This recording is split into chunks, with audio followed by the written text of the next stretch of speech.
तो दोस्तों आज की इस वीडियो में हम लोग फिर से बात करने जा रहे हैं इजराइल वर्सेस गाजा की। देखिए, हम सभी जानते हैं कि 7 अक्टूबर को इजराइल के ऊपर अचानक अटैक कर दिया गया और युद्ध की शुरुआती 20 मिनटों में ही गाजा में मौजूद हमास के आतंकियों द्वारा इजराइल के ऊपर लगभग 5000 रॉकेट्स दाग दिए गए, जिसे इन लोगों ने नाम दिया ऑपरेशन अल अक्सा फ्लड। अल्टीमेटली हम समझ सकते हैं कि 5000 रॉकेट्स अगर दागे गए हैं तो इसके पीछे हमास अकेले नहीं है। पहले तो मैं आपको ये बात भी क्लियर कर दूं कि जिस हिसाब की तस्वीरें आ रही है, जिस हिसाब के वीडियोस आ रहे हैं, ये नहीं कहा जा सकता कि गाजा में केवल एक ही ग्रुप है जो कि इस समय इजराइल से युद्ध कर रहा है, बल्कि गाजा में रहने वाले लगभग सभी लोग इजराइल के खिलाफ इस युद्ध को मिला जुला कर लड़ रहे हैं। तो पहचानना काफी मुश्किल है कि कौन हमास का है और कौन हमास का नहीं है, कौन आम व्यक्ति है। और इस तरह का कंफ्यूजन वो लोग जानबूझकर क्रिएट करते हैं। कभी वो लोग हॉस्पिटल से दागते हैं, लास्ट टाइम भी हम लोगों ने देखा, तो कभी स्कूल के ऊपर से दागते हैं।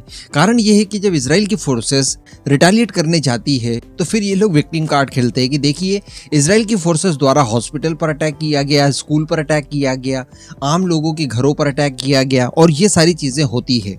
हालांकि हम लोगों ने कल ही जान लिया था कि इजराइल के प्राइम मिनिस्टर बेंजामिन नेतन्याहू की तरफ से ऑफिशियली इस बात को डिक्लेयर कर दिया गया है कि ये किसी भी तरह का कोई मिलिट्री ऑपरेशन नहीं है, बल्कि ये स्टेट ऑफ वॉर है। यानी इजराइल ने ये खुद घोषित कर दिया है कि हम लोग युद्ध में हैं। और हमास के ऑपरेशन अल अक्सा फ्लड के खिलाफ इजराइल द्वारा भी ऑपरेशन छेड़ दिया, जिसे नाम दिया गया है आयरन स्वॉर्ड्स। अब दोस्तों इसी बीच खबर निकल कर ये आ रही है कि आयरन डोम इन रॉकेट्स के अटैक्स को पूरी तरह से नहीं रोक पाया। वैसे 100% सुरक्षा आपको कोई भी एयर डिफेंस सिस्टम दुनिया का नहीं दे सकता, लेकिन बात की जाए अगर इजराइल के आयरन डोम की, जो कि हम सभी जानते हैं कि मल्टीपल अटैक्स के खिलाफ उसका एक विशेष महत्व है, लेकिन चूंकि इतने ज्यादा रॉकेट्स दाग दिए गए थे जो कि संभव नहीं था कि सबके सभी को रोका जाए, और यही एक कारण रहा कि बहुत बड़े स्केल पर इजराइल के अंदर आम लोग मारे गए हैं, क्योंकि इन्होंने रॉकेट अटैक्स जानबूझकर उन्हीं इलाकों में किए जहां पर इजराइल के आम लोग रहते हैं। और अभी तक की जो संख्या निकल कर आ रही है 1 घंटे पहले तक की, उसमें बताया जा रहा है कि 300 इजरायली लोगों की मौत हो चुकी है।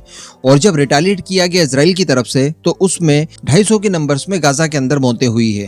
तो अल्टीमेटली आप समझ सकते हैं कि ऐसा कोई हथियार जरूर आपको चाहिए जो कि इस तरह के हमलों को पूरी तरह से गारंटी के साथ रोक सके, और इसका एकमात्र उपाय लेजर वेपन्स ही हो सकते हैं, या फिर इस तरह का एनवायरनमेंट आप क्रिएट कर दे कि आपकी धरती तक कोई भी रॉकेट या फिर किसी भी तरह का वेपन अंदर आए ही ना, उसे पहले ही आप डिस्ट्रैक्ट कर दें। तो हर वॉर की तरह इजराइल और गाजा के बीच में ये जो वॉर हो रहा है, ये भी दुनिया भर के देशों को इस बात को सोचने के लिए विवश कर देगा कि छोटे छोटे हथियारों से भी अगर बड़े नंबर्स में किए जाएं एक साथ तो काफी डेंट पहुंचाया जा सकता है। मैं आपको बता दूं कि हमास द्वारा जो रॉकेट इस्तेमाल किए जाते हैं ये नॉन गाइडेड होते हैं और ये घर पर ही लगभग बनाए जाते हैं। कई बार तो बनाते बनाते ये फट जाते हैं, तो कई बार मैन्युफैक्चरर जो होते हैं वो भी इसकी चपेट में आ जाते हैं। तो अल्टीमेटली 100 से लेकर $150 तक इन रॉकेट्स की कीमत होती है ईच रॉकेट। जबकि आयरन डोम की बात की जाए तो 1 लाख से लेकर $1.5 लाख तक की एक मिसाइल होती है, और कई बार एक रॉकेट को रोकने के लिए 2 मिसाइलों का इस्तेमाल करना होता है। तो इजराइल को जान का तो नुकसान होता ही है, माल का भी बहुत ज्यादा नुकसान हो जाता है।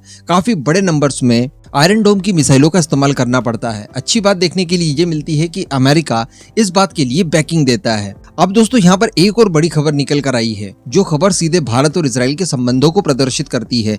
पहली बार भारत की तरफ से अटैक्स होते ही इजराइल को समर्थन दे दिया गया, और इजराइल के साथ मजबूती से खड़े होने के लिए खुद प्राइम मिनिस्टर मोदी द्वारा ट्वीट भी किया गया, और साथ ही उनके यूट्यूब चैनल पर भी एक पोस्ट डाली गई। ऐसा एक्चुअली देखने के लिए मिलता नहीं है। लास्ट टाइम भी जब कॉन्फ्लिक्ट हुआ था उस दौरान भी भारत की तरफ से ये क्लियर कर दिया गया था कि हम आतंकवाद के बिल्कुल खिलाफ हैं, लेकिन स्पेशली इस बार की बात की जाए तो इजराइल के समर्थन में बात कही गई है, जो कि अपने आप में काफी ज्यादा महत्वपूर्ण लगी। इस दौरान मैं आपको बता दूं कि भारत के अलावा अमेरिका, ब्रिटेन, फ्रांस, जर्मनी और यूके द्वारा भी इजराइल को समर्थन किया गया है। वहीं पर अगर हमास के पक्ष की बात की जाए तो सऊदी अरब, कतर, ईरान, पाकिस्तान, अफगानिस्तान और भी कुछ इस तरह के देश है जिन्होंने हमास का समर्थन किया है। तो तीसरी जो बड़ी खबर देखने के लिए मिलती है वो सऊदी अरब से ही आ रही है। ऐसा लग रहा था कि सऊदी अरब शायद यहाँ पर न्यूट्रल रहेगा, क्योंकि इस लिस्ट में आपने यूएई का नाम नहीं सुना होगा। ना तो यूएई ने इजराइल का समर्थन किया, ना ही फिलिस्तीनियों का समर्थन किया, और जब वो बयान देगा भी तो काफी नपा तुला देगा। लेकिन अगर बात की जाए स्पेशली सऊदी अरेबिया की, तो उन्होंने इजराइल के खिलाफ जाकर फिलिस्तीनियों को समर्थन दिया है। तो जो पीस डील स्टैब्लिश करने की बात कही जा रही थी और आईएमईसी कॉरिडोर का भविष्य जिसके ऊपर बहुत ज्यादा निर्भर करता रहा था वो कहीं ना कहीं अधर में लटकते हुए यहाँ पर हम लोग स्पष्ट रूप से देख सकते हैं। और कल के वीडियो में भी हम लोगों ने क्लियर कर दिया था कि हमास की तरफ से इजराइल के ऊपर जो अटैक्स किए जा रहे हैं ये अकेले इनकी प्लानिंग नहीं है, इसके पीछे दुनिया के कई और देश हैं जिनका सबसे बड़ा मकसद यही हो सकता है कि इजराइल और सऊदी अरेबिया के बीच में पीस डील एस्टैब्लिश न हो, जिसमें सबसे बड़ा नाम तो हम लोग स्पष्ट रूप से देख सकते हैं ईरान ही होगा। उसके बाद चाइना हो सकता है, चाइना को भी IMEC कॉरिडोर से खासी प्रॉब्लम थी।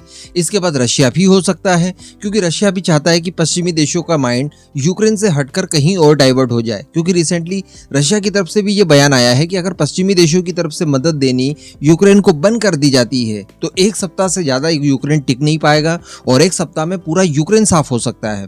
तो अल्टीमेटली उनका भी माइंड डाइवर्ट करवाने की यहाँ पर कोशिशें की गई हो।